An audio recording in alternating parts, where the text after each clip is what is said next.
Now, our focus now is want to look at effect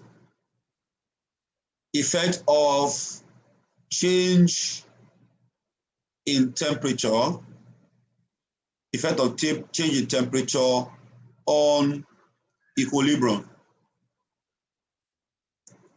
Okay, so you will recall that when it comes to temperature, we can classify reactions into two types, right? Exothermic and what? Endothermic what? Reaction, isn't it? Yes, sir. So if this is the case, let's just look at quickly the properties of this reaction. For your exothermic reaction is accompanied by what? Increase in what? In temperature. Increase in temperature of the what? Of the system. So when a reaction is exothermic, there will be an increase in temperature of the system. When a reaction is endothermic, it is accompanied by what? It is accompanied by a decrease in what? A decrease in temperature of the system. So we have a decrease in what? Decrease in temperature of the system. What that simply means is that if we started a reaction, let's say this is the start of a reaction and this is the end of a reaction. The reaction started at, say, 30 degrees Celsius. Okay, as the reaction progresses towards the end of the reaction or even somewhere at the middle of the reaction, what we'll find out is temperature would have decreased to, like, say, 20. So you have a decrease in what? In temperature. But when it comes to exothermic reaction, okay, if at the start you started with 20 degrees Celsius, at the end or as the reaction progresses, you're going to get something like 30 degrees Celsius. So that's why we said it's accompanied by what? Increase in what? In temperature. Okay. Now, we need to establish a fact here. If a reaction is an exothermic reaction, let's say A, okay, plus B, okay, goes to form C. How do you know the reaction is exothermic? There's going to be an enthalpy sign here, minus, let's say, minus 33 kilojoule per mole. That will be the sign that you are going to see. Negative sign indicates that you have what? You have, indicates that you have a loss of what? Temperature, an increase in temperature. Okay, that's negative sign, indicates exothermic reaction. So it means that this reaction is an exothermic reaction. So if a reaction is exothermic reaction, that means the reaction goes forward, okay, goes forward by what? By losing, goes forward by losing heat. Do you understand? So if I decide to increase the temperature, will I be favoring the reaction or I will be limiting the reaction? Will I be favoring the reaction or will I be limiting the what? The reaction?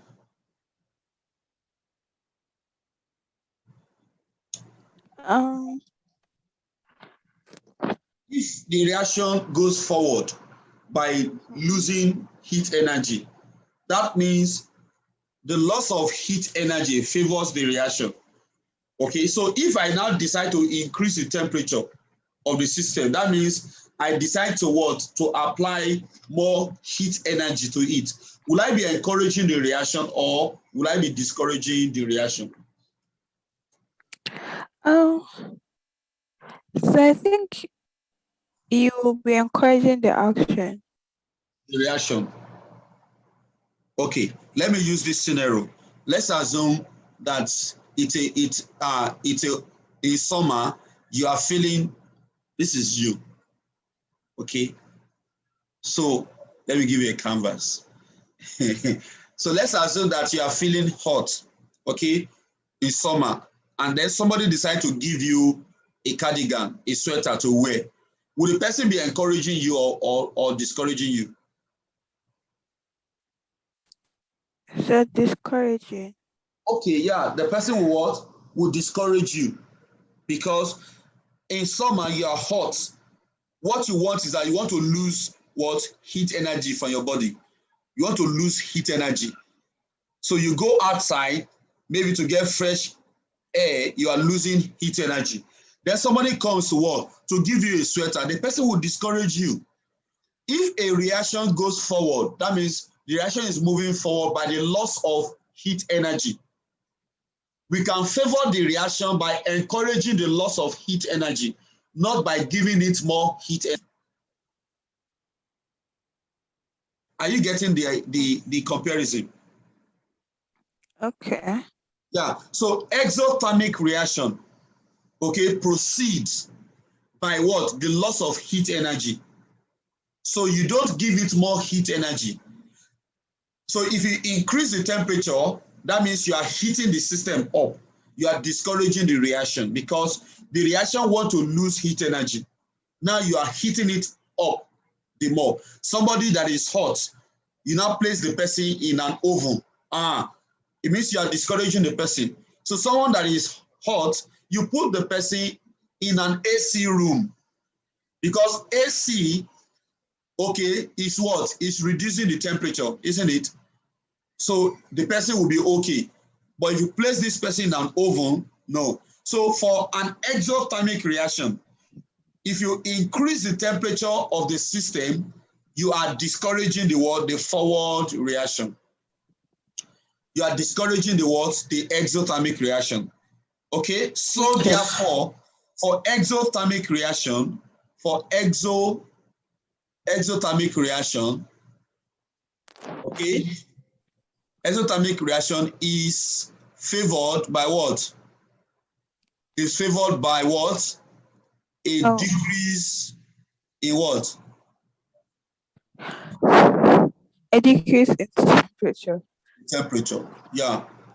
Because itself want to lose temperature, right? You want to lose heat energy. So how can we assist it? We can assist it by what? By decreasing the temperature of the system. Okay? By decreasing the temperature of the system. Because we have said earlier, how do you identify exothermic reaction? When temperature is increasing, like somebody is running temperature. Do you understand? If somebody is running temperature, what do? Do you pour hot water on that person? No.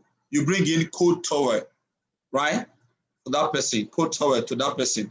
So that's why we say, okay, you decrease the temperature. So just see exothermic reaction as somebody running temperature. Okay? The person is running temperature. So how can I help the person to move forward? I have to decrease the temperature. How do I decrease the temperature? You can bring ice water, cold towel for that person. I want to be sure you understand this concept. Do you? Sir. Okay, so let's look at the other one for endothermic. If a reaction progresses to form D, how do we know it is endo? You will see delta H, they will say equals to plus, let's say plus 20 kilojoule. That positive means it is endothermic. Okay, so an endothermic reaction goes forward by what? By absorbing what? By absorbing heat. An endothermic reaction, this is endothermic. Why this is what? Exo. An endothermic reaction goes forward by what? By absorbing heat energy. What that simply means is that someone that is an endothermic likes what? Want warmth. Maybe the person is shivering. The person is shivering. The person is cold. So how can you make the person go forward? By what? By increasing the temperature. So you can increase the temperature of the room. Okay, you can do bonfire somewhere in the room, somewhere. You can heat up the room. You can switch on the heater. Okay, the air heater in the room. You can switch it on. Why? Because an endothermic reaction absorbs what? Heat energy. Since it's absorbing heat energy, it means that the person requires what? Heat energy. So how can we favor the person? You give it more what? Heat energy. Therefore, we can conclude that for an endothermic reaction, endothermic reaction is favored by what? Favored by increase in what? Temperature. Increase in temperature. Because normally endothermic reaction, the temperature will be decreasing. So how can we balance it all? We increase the temperature. For exothermic reaction, the temperature is increasing. How can we balance it? We decrease the temperature. So this is the foundation for understanding effect of temperature on what? On equilibrium. Okay, so let's now see example of reactions that are,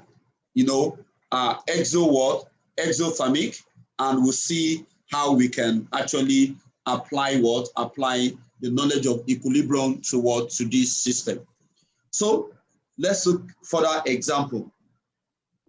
So let's take example, and that example will relate to maybe let's just read that to counter process.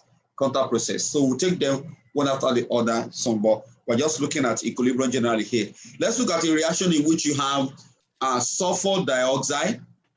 Okay, sulfur dioxide being converted to oxidized to sulfur what? Sulfur trioxide. This is a gas. Okay, let's try to balance the equation. How do we balance this equation? 2. That's balanced, right?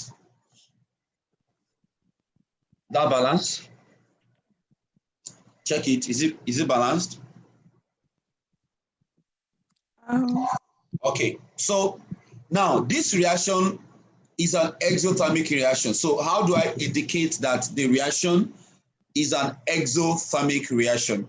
So I'm going to put my negative, delta H negative. Let's just say I'm just writing, okay, XYZ kilojoule, okay, kilojoule per mole. So now we know the reaction is an exothermic reaction. Okay. Now, also for effect of temperature, you cannot increase the temperature of reactant alone without increasing temperature of product, or you can't decrease the temperature of product without that of reactant. It's a closed system.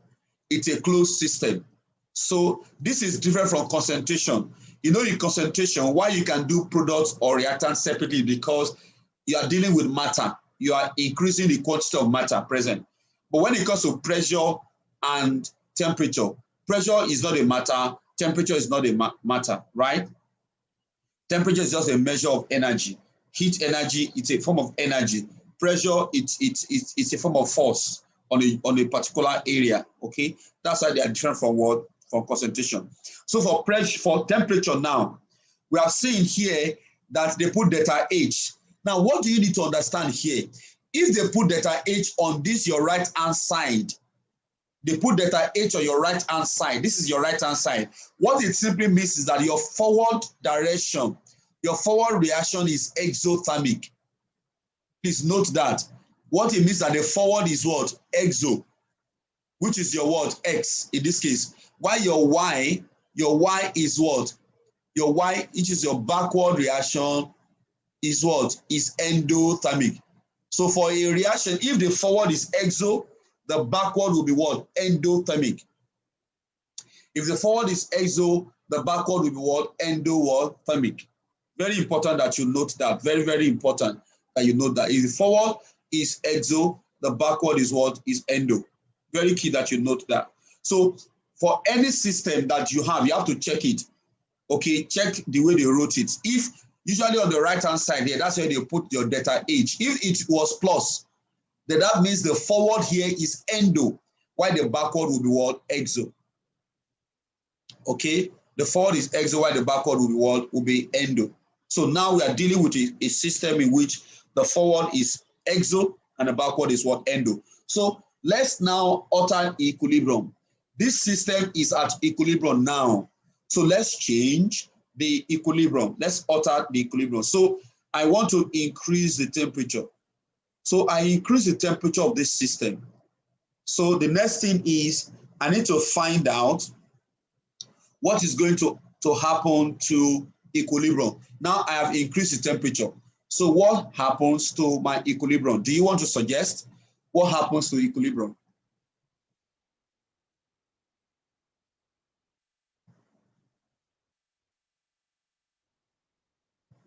What will happen to equilibrium? So it will go backwards, like to shift backwards, Why? because the reaction is exothermic. Before reaction is exothermic, so when you're adding heat, it's going to favor the backwards reaction. Thank you. So because increase in temperature will favor what? Endothermic. Do you get that? Increase in temperature favors what? Endothermic reaction. And so where your endothermic reaction here? It is backward what? Reaction. So increase in temperature favors what? Favors endothermic, right? Favors the backward reaction. And in this case, your backward reaction is what? Endothermic. So what effect will it have on your yield? Yield here. This is your main product. What effect will it have on this yield? What effect will it have on the yield of sulfur trioxide? Will it be more or less?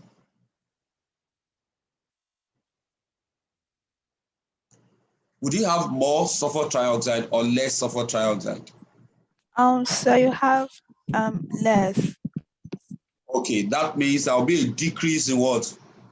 A decrease Yield. in yield. Yes, a decrease in yield of what? SO3. Okay, so now that we have introduced that concept of yield, so when we get to Haber process or contact process, you understand it properly when we relate it to equilibrium. Okay, so let's look at what else happens if we decrease the temperature. Decrease the temperature. If you decrease the temperature of the system, what happens? So when the temperature decreases, the reaction is the equilibrium shifts to the right because Right. because it's exothermic, and exothermic before reaction is favored. Equilibrium shifts to the what? To the right, right? That means it favors what? It favors the forward what? Forward reaction, right? Good. So what will be the effect on yield? So the yield increases. Okay, so we have increase in yield of what? Of SO3. I mean, you can see that the concept is very simple. It depends on the way you are introduced to it. Concept is pretty very simple. Okay, so that is equilibrium demystified. So that's the effect. So we have looked at concentration, right? We have looked at pressure, and we have looked at what? Temperature. So we can just summarize temperature here. We have said earlier, summary for temperature is the fact that anytime you increase the temperature, increase in temperature, okay, favors what? Favors endo, right? Why decrease in temperature favors what? Your decrease in temperature, okay, decrease in temperature favors what? Favors exothermic. That's all. That's the bottom line for temperature, using that to explain that. Okay, so the next thing we'll look at will be how do we relate application of equilibrium in industry. Okay, that will be looking at contact process and what? And Haber what? Haber process. Contact process and what? And Haber process. Okay, so you understand that, right?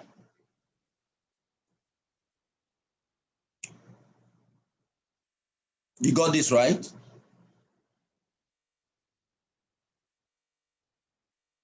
Yes, sir. Okay, good. So